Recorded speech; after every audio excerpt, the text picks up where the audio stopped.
Beberapa saat yang lalu aku sudah bikin video stimulasi bayi supaya bisa duduk dan merangkak. Nah sekarang tahap selanjutnya nih, gimana caranya supaya bayi bisa berdiri dan bisa berjalan. Yuk simak video berikut ini. Halo, selamat datang di Kriwil Life, ngobrolin kesehatan bareng aku, Bidan Kriwil. Buat yang belum kenal, kenalin aku Ani Kristi. Aku adalah seorang bidan, konselor menyusui, prenatal yoga teacher, dan baby wearing consultant. Nah hari ini kita akan ngobrolin soal stimulasi bayi berdiri dan berjalan. Buat yang belum nonton tentang stimulasi bayi duduk dan juga bayi merangkak gitu ya, apalagi kalau bayinya masih di bawah 9 bulan, boleh nonton video itu dulu ya. Nah, sebelum ibu-ibu menstimulasi bayinya supaya bisa berdiri dan berjalan gitu ya, pastikan anak itu sudah bisa satu, duduk mandiri, kemudian yang kedua, merangkak, berguling atau berpindah tempat, yang dimana intinya bayi itu sudah bisa mengkoordinasikan anggota geraknya, tangan dan kakinya dengan penglihatannya, dan juga sudah bisa untuk menjaga keseimbangan.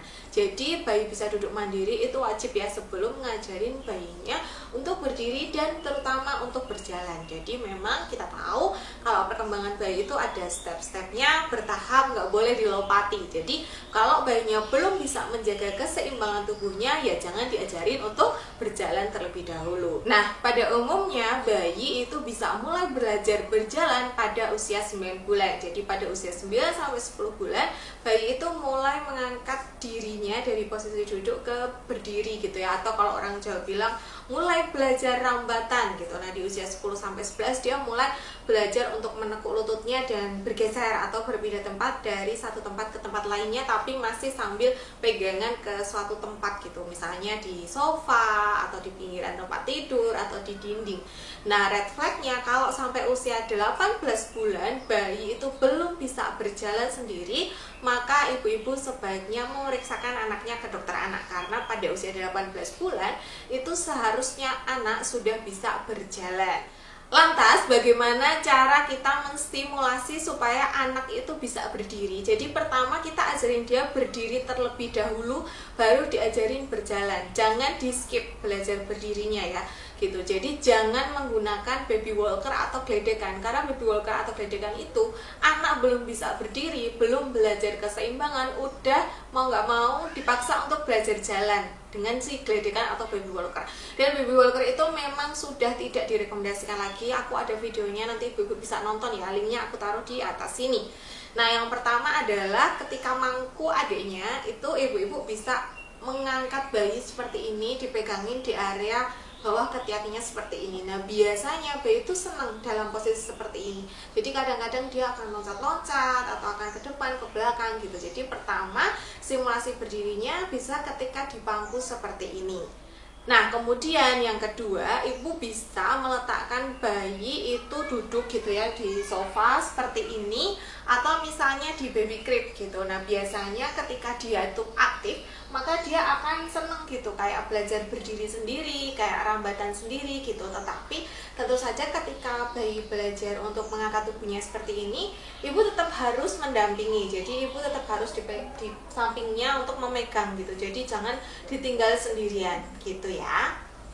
Nah yang ketiga itu bisa dilakukan sambil tiduran di kasur gitu. Jadi posisinya ibunya tiduran, kemudian bisa ibu sambil memegang mainan, atau mainannya boleh diletakkan di sebelah sana, di seberangnya gitu. Kemudian bayinya diminta untuk mengambil. Jadi biasanya ketika tiduran bayi kita dudukkan di depan kita, karena kan ingat ya ketika mau ngajarin berdiri bayinya harus bisa duduk mandiri kan. Nah ketika bayinya didudukin itu nanti dia juga sama gitu, dia akan manjat-manjat tubuh kita untuk berusaha meraih mainan yang mungkin sedang kita pegang. Itu adalah salah satu cara untuk mengajari bayi berdiri. Nah kalau ibu-ibu sudah melatih anak dari posisi duduk ke berdiri, ibu bisa mulai untuk melatih anaknya itu bisa mengangkat tubuhnya sendiri dan berdiri dalam waktu yang cukup lama gitu. Jadi ibu-ibu bisa meletakkan anaknya itu di tempat yang firm gitu ya, kayak misalnya di matras gitu. Kemudian ibu-ibu bisa pegang kedua tangannya, lalu anaknya tuh kayak diberdiriin sambil dipegang gitu loh tangannya gitu. Nah nanti ibu-ibu bisa membiarkan anak berdiri sambil kita pegangin itu. Jadi tangannya dipegangin dari depan, itu sekitar 10-15 detik, kemudian didudukin lagi, lalu diulang-ulang. Nah nanti kalau kira-kira anaknya sudah mulai bisa menjaga keseimbangan, itu pegangannya dilepas satu. Misalnya yang sekarang dilepas yang kanan, terus nanti didudukin, berdiri lagi yang dilepas yang kiri, jadi gantian. Nanti kalau kira-kira udah sukses dilepas dua-duanya, tapi tetap ya tangan kita tuh ada di samping tubuhnya tapi kayak melayang gitu loh, cuman untuk menjaga kalau tiba-tiba seandainya dia nanti jatuh kita bisa menangkap. Makanya gunakan alasnya itu yang seperti matras gitu, nggak langsung di lantai gitu, jadi tidak terlalu keras kalau seandainya dia tiba-tiba. Nah kalau bayinya udah bisa berdiri dan sudah mulai bisa menjaga keseimbangan, maka step selanjutnya barulah kita ngajarin anak untuk berjalan. Nah bagi sebagian orang di Indonesia gitu ya, kita biasanya ngajarin anak berjalan itu kan ditetah ya, jadi anaknya kita pegangin terus dia jalan gitu. Nah yang perlu ibu-ibu perhatikan kalau misalnya netah itu jangan megang di ininya, di jari-jarinya gitu, karena nanti anaknya tuh jadi ketarik seperti ini loh ya, jadi dia kayak tangannya itu jadi wah ke atas seperti itu, dan itu bisa sakit, dia kurang nyaman.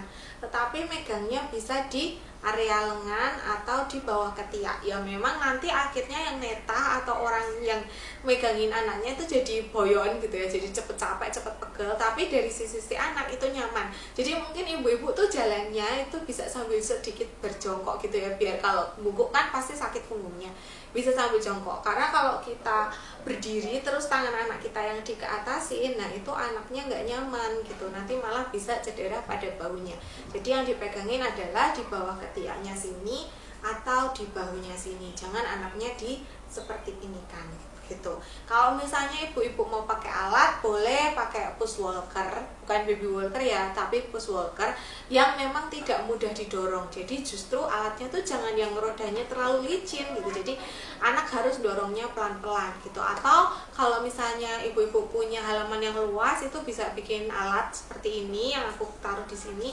Ini tuh alat untuk belajar berjalan, dia tradisional, biasanya bahannya kalau nggak kayu bambu, dan dia itu kayak didorong gitu, tapi cuman muter di tempat itu aja gitu. Ini biasanya dipakai di daerah-daerah gitu sih. Kalau di daerah Jogja Gunung gitu masih sering banyak yang pakai seperti ini. Ini juga bisa dipakai untuk mengajari anak jalan sekaligus stimulasi sensori ya, karena kan biasanya ini di halaman gitu, jadi anak nggak pakai sandal, bisa langsung ke rumput atau bisa ke tanah. Gampang kok bikinnya, nanti bisa dibikin sendiri di rumah. Nah kalau misalnya anaknya sudah mulai cepet nih jalannya, ibu bisa mulai membiarkan anak berjalan sendiri atau dituntun gitu. Jadi mungkin kita berdiri atau duduk di depan anak sekitar 1 atau 2 langkah, kemudian anaknya kita minta datang, ambil ayo sini mau peluk gitu. Nah nanti biar dia datang ke pelukan kita, atau bisa juga kita kasih mainan atau sesuatu yang menarik perhatiannya. Atau ibu juga bisa ngajak anak jalan-jalan sambil digandeng. Tapi ingat ya, kalau kita ngajak anak kita jalan itu kita yang menyesuaikan kecepatan si bayi, bukan sebaliknya, bukan bayi yang ngikutin kecepatannya kita. Jadi memang kita jalannya memang ya harus pelan-pelan kayak Putri Solo. Nah itu tadi cara stimulasi ngajarin anak untuk berdiri dan berjalan. Siapa nih yang anaknya sudah mulai belajar berdiri dan berjalan, atau yang sekarang anak kedua, dulu anak pertamanya bisa jalan di usia berapa? Boleh cerita di kolom komentar ya. Terima kasih sudah menonton video kali ini. Sampai jumpa di video selanjutnya. Bye bye.